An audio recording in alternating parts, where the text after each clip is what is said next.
What motivates Mike Bickle to try to get back in the pulpit so fast? People are speculating. Is it money?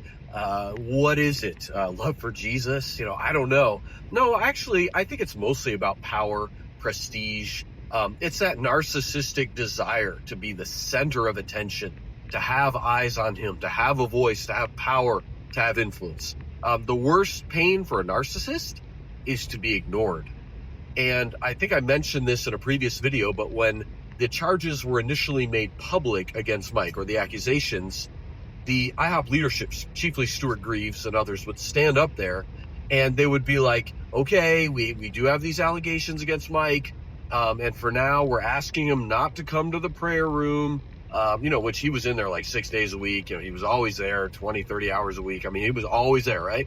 So, and they're like, and he has graciously agreed not to come and he's staying away. And they made him sound like a hero, like he was so amazing because he agreed to not go to the prayer room. And then they'd be like, and pray for the Bickle family, and now we find out all this stuff was going on that, is just jacked up. And so, but what that tells you is it was painful for him to be away from the place that he had built. Painful to not be in the pulpit, to not be, he would always sit in the front of the prayer room, he'd get up and pray sometimes. He wants attention. Mike has plenty of money by most accounts. He sold books, he's done different things, and he's been very good with his money. He lives in a small house, drives a small car, he doesn't wear Gucci suits or anything like that.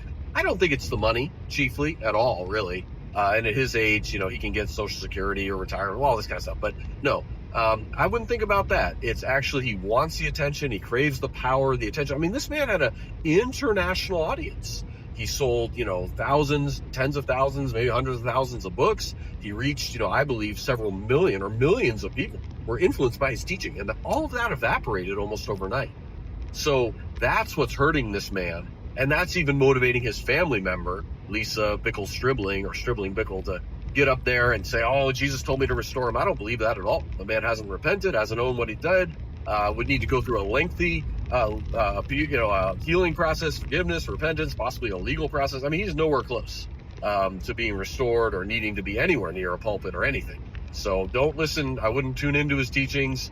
Like many disgraced pastors, though, he can't give up the power trip, the dynamic of wanting the attention, having it, and then losing it. That's what's hurting him.